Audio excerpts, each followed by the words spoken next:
로 말씀을 나누겠습니다. 저희는 85년도 결혼했습니다.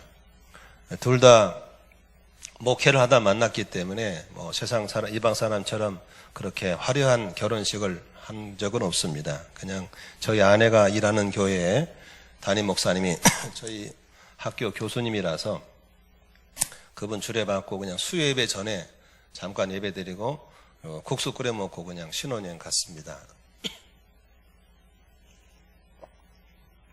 근데 아시다시피 우리는 사귀어보지 않고 결혼을 했기 때문에 둘이 앉아서 서먹서먹한 분위기 눈에 선하시죠. 그런데 북옥 하와이로 신혼여행을 갔는데 한진고속을 타고 내려갔거든요. 근데 밤에 내려가는데 내가 탄 버스가 아무도 안 탄 거야. 둘만 탔어요. 그래서 하나님이 우리 부부를 축복하기 위해서 이렇게 큰 차를 대절해 주시고, 또 고속버스는 아무나 운전한 게 아니거든. 유능한 기사를 대주시고, 얼마나 감사한지 모르겠어요. 근데 이제 사귀어봤어야 손을 잡고 살을 부비지, 이렇게 서먹서먹하게 둘이 앉아있는데, 제가 말을 걸었어요. 우리도 이제 가정을 갖게 되는데 가훈이란 게 있지 않겠습니까? 그랬더니, 그러지, 그러더라고요. 그래서, 가훈을 뭘로 하면 좋겠으니까, 그랬더니, 한번 말해보시지, 그래. 그래서 제가 마음에 준비한 게 있어서, 우리 가정도 사역도 오직 하나님의 영광을 위하면 좋겠습니다. 그랬더니, 좋네, 예. 그것이 우리 가훈이 됐습니다. 가정도 사역도 오직 하나님의 영광을 위하여. 사실은 이게 제가 지은 게 아니고, 제가 정말 존경하고 제 목회 멘토가 되는 윤영근이라는 목사님이 계신 고인이신데, 그분의 집에 가면 그렇게 크게 써 있어요. 오직 하나님의 영광을 위하여. 너무 좋더라고요. 근데 알고 보니까 이게 그분도 그분께 아니고 모든 기독교인들이 믿고 고백하는 신앙 고백서, 웨스트민스터 신앙 고백서라는 게 있어요. 그 웨스트민스터 신앙 고백서에는 사람의 제일 되는 목적이 무엇입니까? 라는 질문 앞에 답이 이겁니다. 한번 따라할까요? 사람의 제일 되는 목적은 하나님을 영화롭게 하는 것과 그를 영원토록 즐거워하는 것입니다. 그렇습니다. 사람의 제일 되는 목적이 뭐냐면 하나님을 영화롭게 하는 것입니다.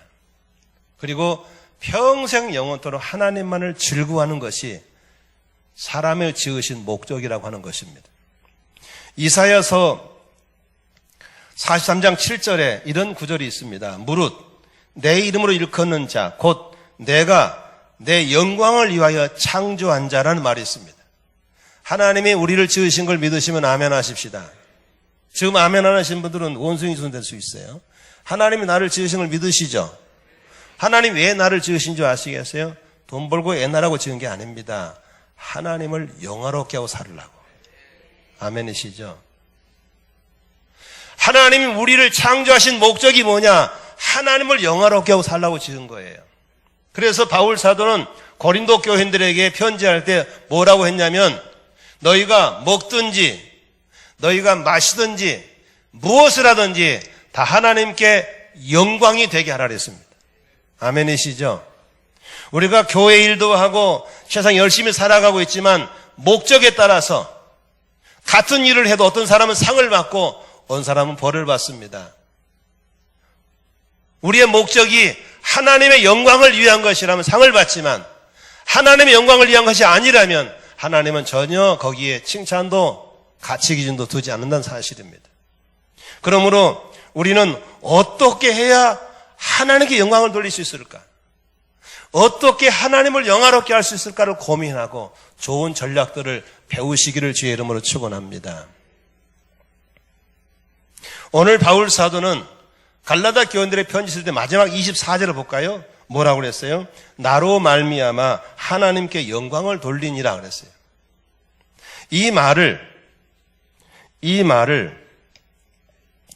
세번역으로 번역하면 이렇게 되어 있습니다. 그래서 그들은 내가 한 일로 인하여 하나님께 줄곧 영광을 돌렸습니다. 다시 말하면 바울 사도가 하고 있는 이 일을 통해서 사람들이 줄곧 하나님께 영광을 돌렸다고 말이에요. 어떻게 살았기 때문에, 바울 사도가 어떻게 살았기에 그렇게 영광을 돌릴 수 있었을까?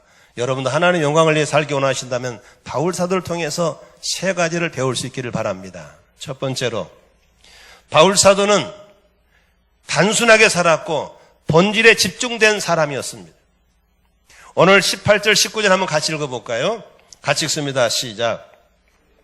그 후 3년 만에 내가 게바를 방문하려고 예루살렘에 올라가서 그와 함께 며칠을 15일을 머무는 동안 주 형제 야고보의 다른 서도를 뭐했다? 보지 못하였노라 그랬습니다. 이 말을 세번역에는 이렇게 얘기할 수 있습니다. 19절에 주의 형제 야고보 외에 다른 사도들을 보지 못했노라라고 한 말을 세번역은 뭐라고 번역하고 있냐면, 나는 주님 동생 야고보밖에는 사도 가운데 아무도 만나지 않았습니다, 이 말이에요. 바울 사도가 3년 동안 예수님 만나고 3년 동안 아라비아에 가서 광야에 가서 연단을 받습니다. 쉽게 말해 우리말하면 신학교를 나온 것이죠. 그러고 나서 자기가 가진 복음, 자기의 사역의 정체성을 누구에게 검증받으러 가냐면 예루살렘 교회 최고 지도자인 베드로 목사를 찾아가는 겁니다. 거기서 15일 동안 베드로 함께 먹고 마시고 묵으면서 베드로와 교제하면서 자신의 신앙과 사역에 이제 그런 정립을 한 것이죠. 그런데 10월 더 있는 동안에 그 큰 예루살렘 도시에서 야고보란 사람 외에는 아무도 만나지 않았다고 그랬습니다. 이 말이 무슨 소리입니까? 내가 예루살렘에 갔으면 예루살렘에 간 본질에 충실하고 본질 외에는 일절 시간을 주지 않는 것입니다. 다시 말하면 나는 대인관계가 산만하지 않았고 내 사역에 집중하는 단순한 사람이었다는 사실을 얘기하고 있는 것입니다.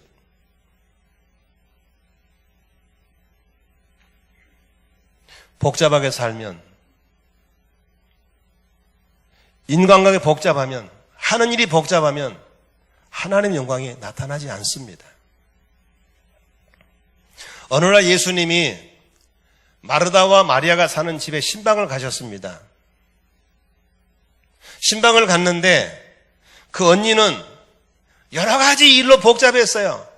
예수님도 대접해야 되겠고 자기 생각도 복잡했어요. 그래서 짜증을 내면서 예수님, 제 동생 말에 좀 야단 쳐주세요. 언니가 이렇게 복잡한 도와주지를 않아요 라고 했을 때 예수님이 누가복음 10장 41절에 뭐라고 하신지 아세요?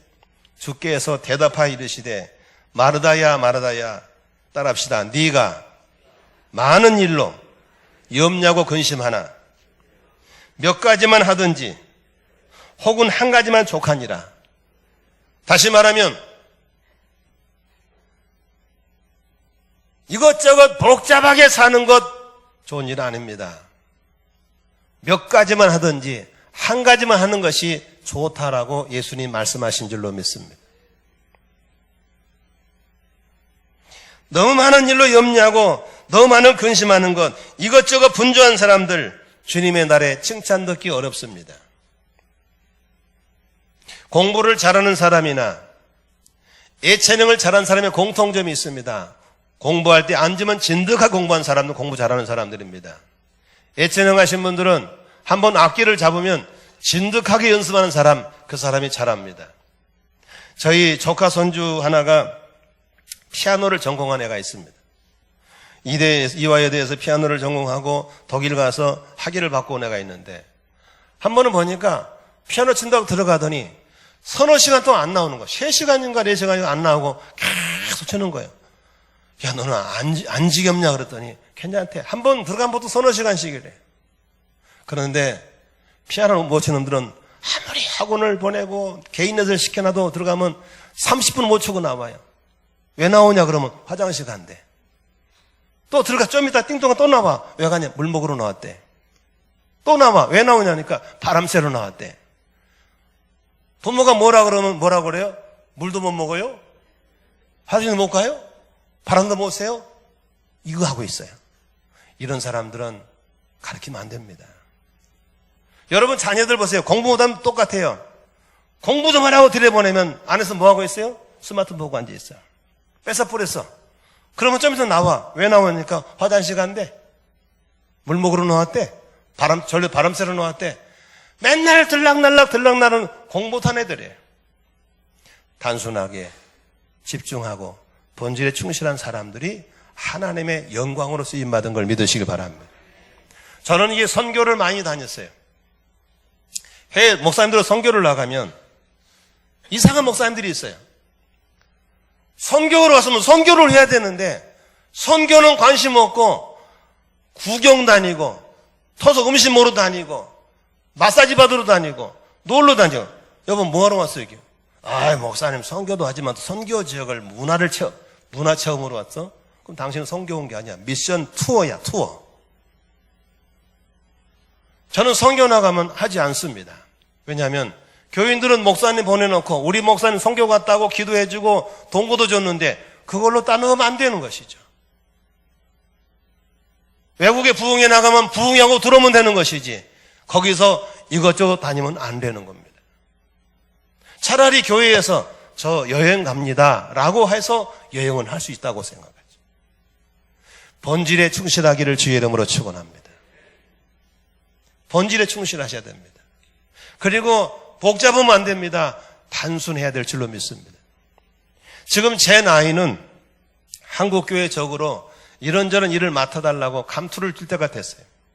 얼마 전 한 NGO 단체에서 찾아와서 꼭 중요한 직책을 맡으라고 계속 찾아온 거예요. 들어보니까 또 맡아야 될 상황이에요. 그러나 저는 거절했어요. 왜냐하면 그것 맡으면 또 NGO 사역한다고 밖으로 다녀야 되고 돌아다니면 내가 해야 할 목회에 소홀할 수밖에 없어요. 하도 그러게 내가 공갈 협박식으로 문제를 썼어요. 나한테 이걸 자꾸 맡기면 탈퇴해 버릴 테니 그렇게 하라고. 그랬더니 이게 안 하더라고. 탈퇴해 버리겠다 그랬어요. 나를 이 자리에 이사로 놔두려면 나를 건드리지 말고 더 건드리면 갑부를 팅 알아서 하라고 그랬더니 안 하더라고. 여러분 예수만 좋은 게 아니라 때로는 노도 할 줄 알기를 주의 이름으로 축원합니다. 제가 지방생 얘기하는 건 아닌데 대체적으로 충청도 양반들이 너무 양반들이라서 아니요 소리를 잘 못 하시더라고. 그래서 부탁을 하면 다 된다고 그래. 근데 나중에 못 하고 있어 충청도 양반들이. 그래서 내가 가서 이 사람아 왜 한 달 안 하고 있어 그랬더니 우리 충청도는 아니요 소리를 못 해요 그러더라고. 다 그런 건 아니라고 그랬어요. 그러나 여러분 우리가 때로는 나의 삶의 본질에 충실하고 나의 삶을 단순화시키기 위해서 아니어도 할 수 있기를 주의 이름으로 축원합니다. 바울은 대단한 사람이거든요. 가말리알 문화생이고 로마의 시민권자고 베냐민 지파 사람이고 율법이 열심히 사람이기 때문에 예루살렘에 올라가면은 거기서 만날 사람도 많고 가보고 싶은 분도 많을 것인. 그러나 그는 거기 간 목적이 베드로를 만나고 사역에 대한 점검이기 때문에 그거 외에는 어떤 사도들도 만나지 않았다라고 얘기하고 있는 것은 본질에 충실한 것이고 사역을 단순화시킨 그를 통해서 하나님이 영광을 받으신 걸 믿으시기를 바랍니다. 할렐루야. 우리 그렇게 사시기 바랍니다.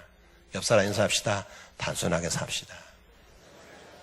한 번 더 본질에 충실합시다. 믿으시면 아멘 하십시다. 내 남은 사역에 우리 교회만 잘 돌보는 것도 힘든데 이것저것 감투 많고 나면 안 돼요. 안 돼요. 못해요. 하고 싶죠? 또 해야 되고. 그러나 안 돼요. 저처럼 나이가 들어간 사람일수록 단순하게 사시길 바랍니다. 그리고 맡은 일에 충실하기를 주의 이름으로 축원합니다. 제가 차례사가 일하는 과거에 그렇게 너무 많은 일을 벌려가지고 교인들이 힘들게 만들고 잘한 게 없어졌어요. 그러나 이제 나이가 들어갈수록 깨달아지는 것은 그렇게 살면 안 되겠구나 라는 생각을 하게 된 거예요. 다시 한번 따라합시다. 본질에 충실하고 단순하게 삽시다. 그런 삶을 통해서 하나님께서 영광을 돌릴 줄로 믿습니다. 저는 이제 개인적으로 말이죠. 개인적인 취향입니다. 부패를 별로 안 좋아합니다. 왜 두 가지 때문에 안 좋아요. 첫째, 맛있는 게 없어. 다 고만고만해. 두 번째, 밥만 먹으러 간 게 아니고 교제로 갔는데 교제할 수가 없어. 내가 막 얘기 좀 하려면 가지러 가. 거기서 얘기하려면 내가 또 가지러 가야 돼. 뭐하러 온 거예요 내가.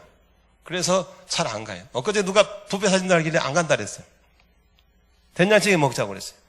그러면 식당에 가면 그 집은 그건 잘하잖아. 혹은 맛있는 게 먹을 수 있고, 차려지면 둘이 얘기할 수 있잖아요. 그런다고 뷔페를 또 가지 말라고 마음대로 가세요. 그러지만 내가 이 말한 이유는 우리는 본질에 충실하고 그리고 단순하기를 주의 이름으로 축원합니다. 그 소리를 하면 하십시다. 두 번째, 이 바울 사도가 하나님께 영광 돌린 이유는 20절에 있어요. 2절 한번 읽어볼까요? 시작. 보라, 내가 너에게 쓰는 것은 하나님 앞에서 뭐가 아니다? 거짓말이 아니야. 거짓말을 안 했어요. 바울 사도는 거짓말을 안 했어요. 사람들은 곤란한 상황을 슬쩍 넘기기 위해서 임기응변으로 거짓말을 살짝 할 때가 많죠. 그러나 여러분 명심하셔야 됩니다. 거짓말하면 안 됩니다. 왜 안 되냐면 하나님이 우리를 가장 바르게 살도록 준 10계명인데 10계명의 9번째 계명이 뭔지 아시죠? 거짓말하면 안 되는 겁니다.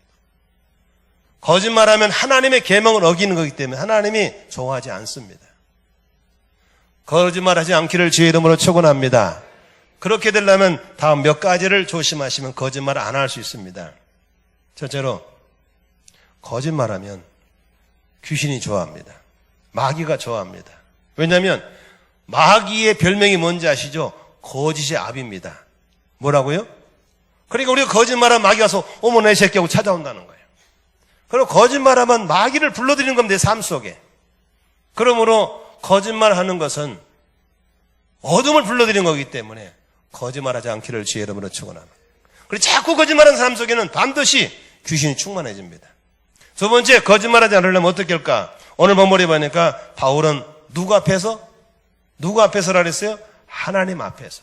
따라합시다. 하나님 앞에서. 하나님을 경외한다는 게 뭡니까? 하나님 앞에서 하는 것이거든요. 여기 보세요.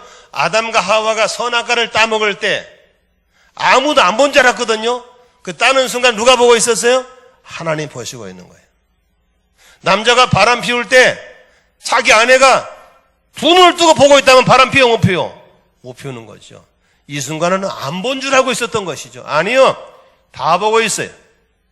남말은 누가 들어요? 새가 들어요. 반말은 누가 들어요? 주가 들어요. 하나님이 다 듣고 있는 걸 믿으시기 바랍니다.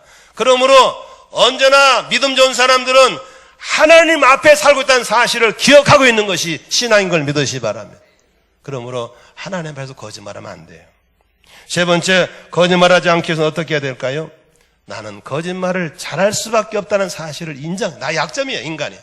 민수기 23장 19절에 하나님은 사람이 아니시니 뭐하지 아니하시고 거짓말을 하지 않으시고. 이 말이 무슨 소리입니까? 하나님은 사람을 향해서 너희들은 거짓말을 잘할 수밖에 약점이 있어. 나는 하나님이기 때문에 거짓말하지 않아 이 소리거든요. 여러분 우리의 삶 속에 사람은 거짓말을 잘할 수밖에 약점이 있는 거예요. 그 약점을 한 장 인정할 때 약점을 넘어가지 않게 될 줄로 믿습니다. 사람은 누구나 저는 약점이 많습니다.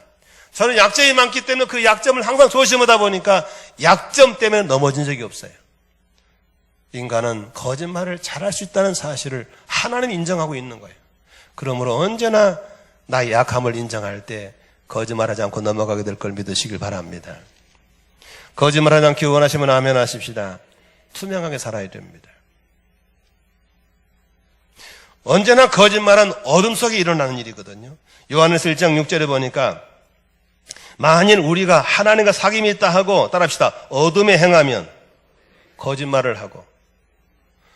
여러분 으슥한 곳에 만나서 어둠 속에서 만나고 자꾸 하게 되면 남이 안 볼 적 거짓말을 자꾸 하는 겁니다. 그러므로 언제나 내 삶에는 투명하게 살아야 돼요. 여러분 이렇게 사람을 이렇게 만나보면요. 저는 이제 용서하고 들으세요. 뭐 은사주의자는 아닙니다만은 하도 사람만 만나는 직업을 갖다 보니까 사람을 만나서 조금 나누면 그 속이 보여요. 희한하죠. 여러분 여기 성포동에서 약국을 갖다가 오래 하신 약사님이 있거든요. 몇십 년 했대요. 근데 딱 약국에 서 있으면요. 사람 문 열고 들어오잖아요. 들어올 때 안 돼요.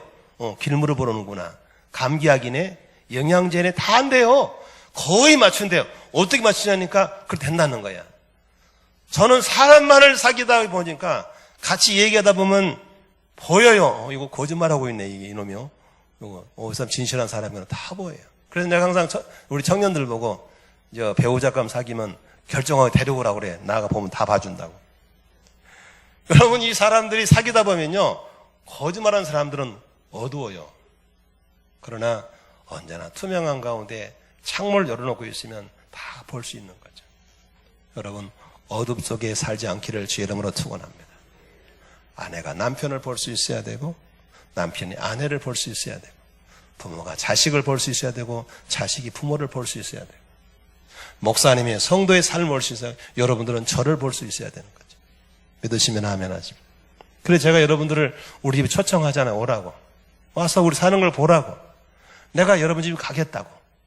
근데 어떤 사람들은 절대 우리 집에 안 와요. 자기 절대 못 오게 엉큼한 사람들이에요. 어?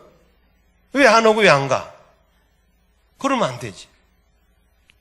우리 집에 오라니까? 와서 사는 거 보라고. 나도 갈 테니까. 이렇게 서로 살아야 돼요. 우리 애들이 비교적 빗나가지고 잘 큰 이유가 어딘지 아세요?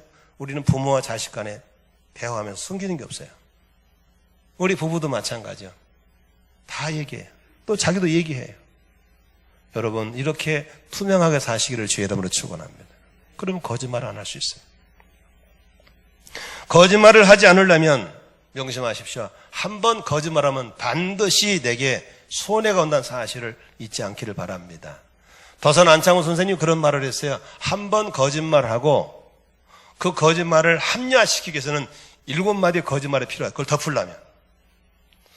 그러면 7개를 해놓고 덮으려면 49개가 필요해. 그걸 덮으려면 300개가 필요해.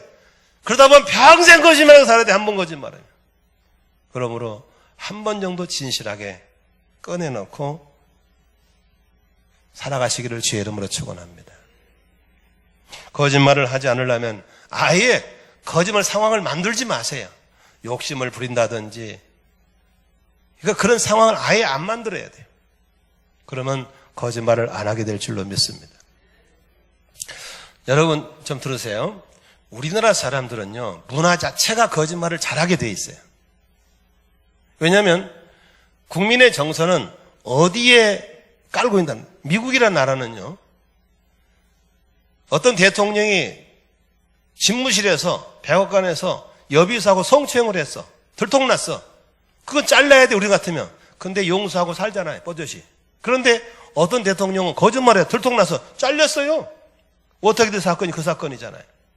왜 미국은 거짓말하면 용서를 하지 않을까?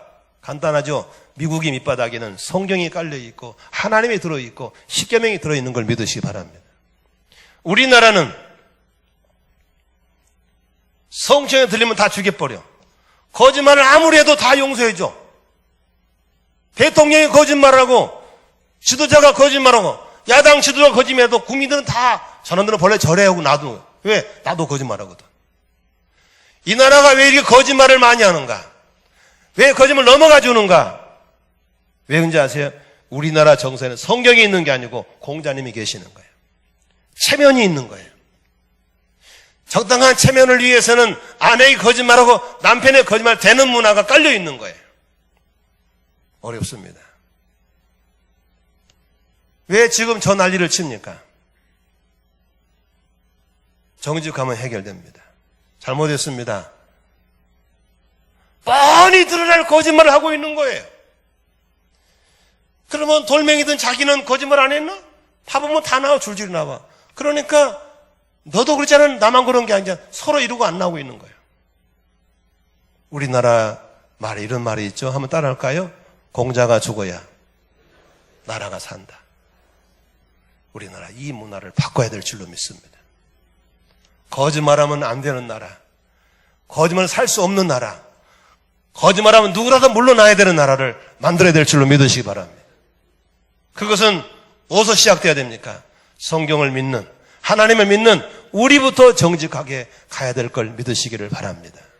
믿으시면 아멘 하십시다.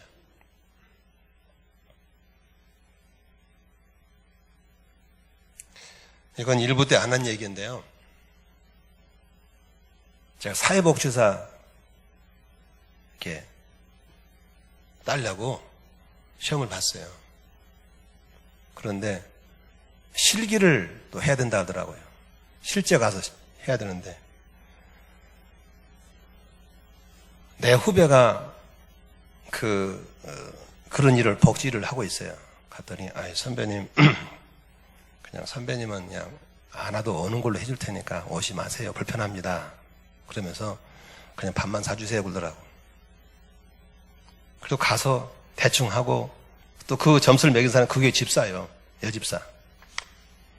아무튼 그렇게 해가지고 적당히 해서 실기를 마쳤어. 그거 다 마치고 이제 땄어. 이제 갖다 신청하면 돼.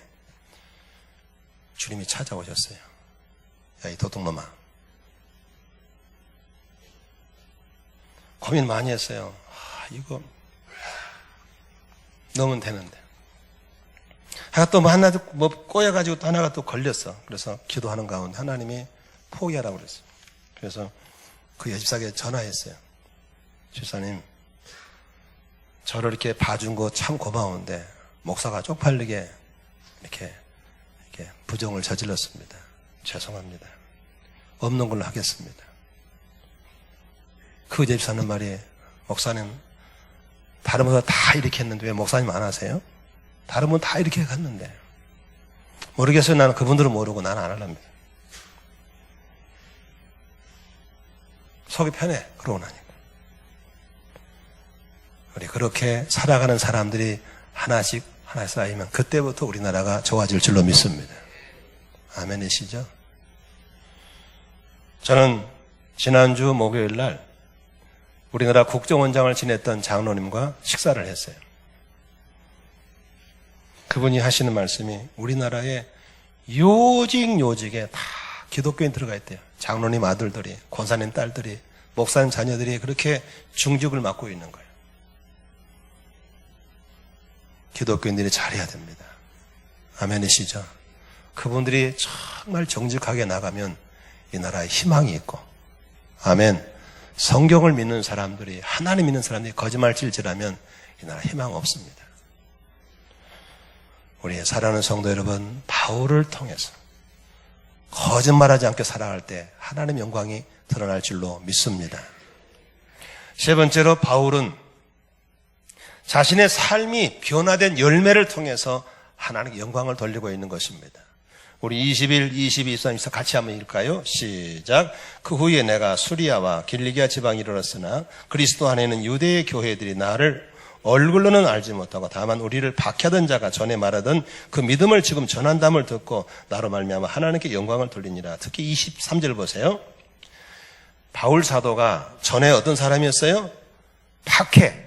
예수 믿는 사람들을 막 핍박하고 박해한 사람이었어요. 그 사람이 예수 믿고 변화돼가지고 지금 뭐하고 있어요? 예수님을 전도하고 있는 거예요.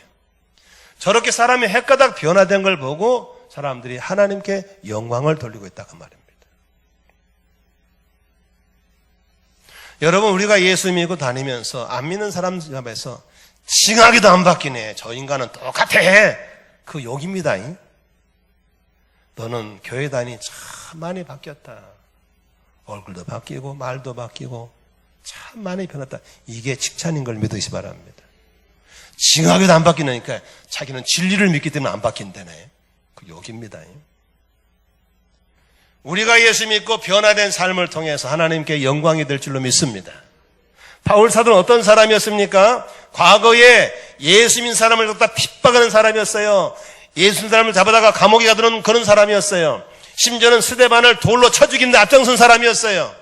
그런 사람이 예수 믿고 변화되어서 이제는 예수를 전하는 사람이 되었고 교회를 세우는 사람이 되었고 이방 나라의 선교사가 되었으니 얼마나 변했습니까? 이걸 보고 사람들이 하나님께 영광을 돌리는 줄 믿으시기 바랍니다.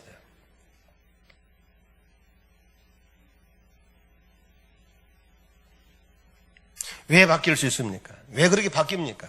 왜 이렇게 안 바뀝니까? 그것은 삶의 우리의 주인이 예수님인 걸 확증해야 될 줄로 믿습니다. 교회 다니면서 여전히 내가 주인인 사람 안 바뀝니다.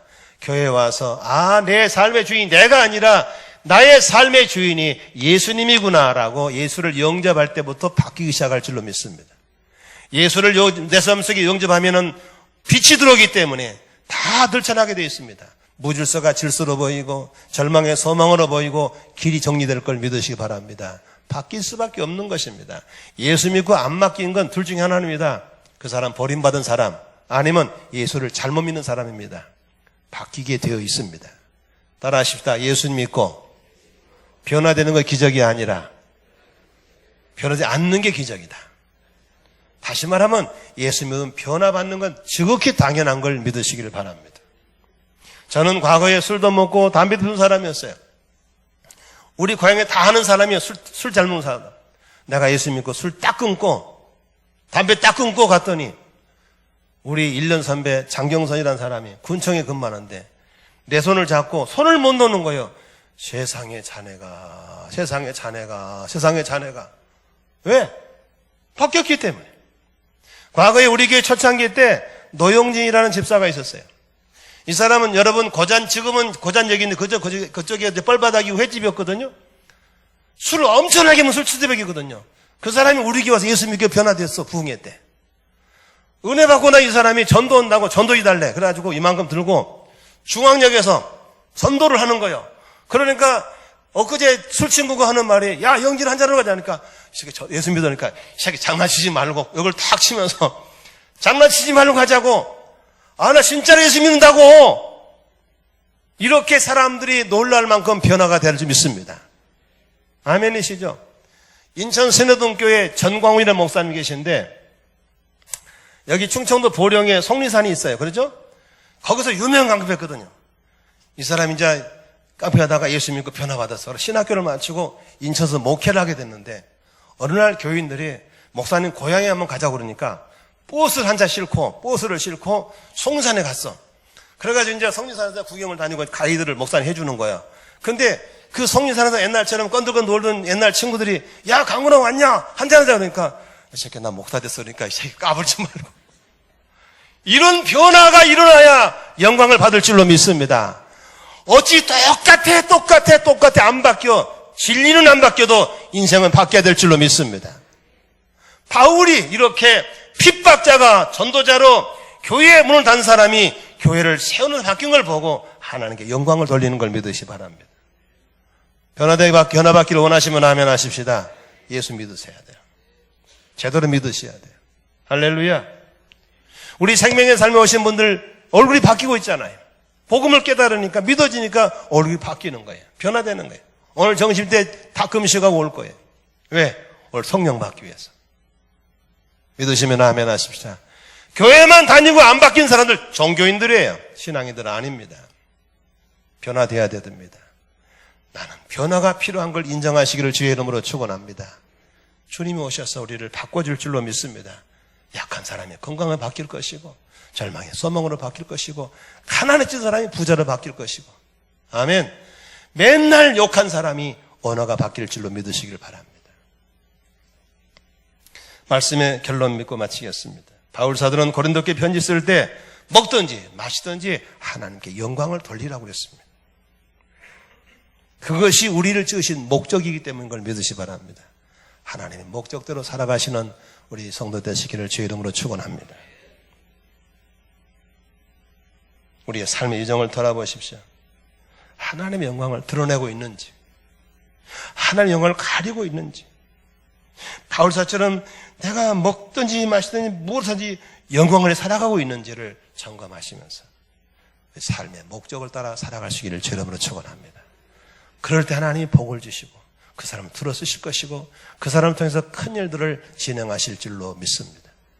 저는 우리의 가정의 가온처럼 사역도, 우리 가정도, 우리 아이들도 내가 사는 이유도 하나님께 영광을 돌리기를 원하고 있는 것입니다. 사람 만나가지고 여러분 우리 모두 그렇게 되시기를 주의 이름으로 축원합니다. 축원합니다. 우리 기도하겠습니다. 하나님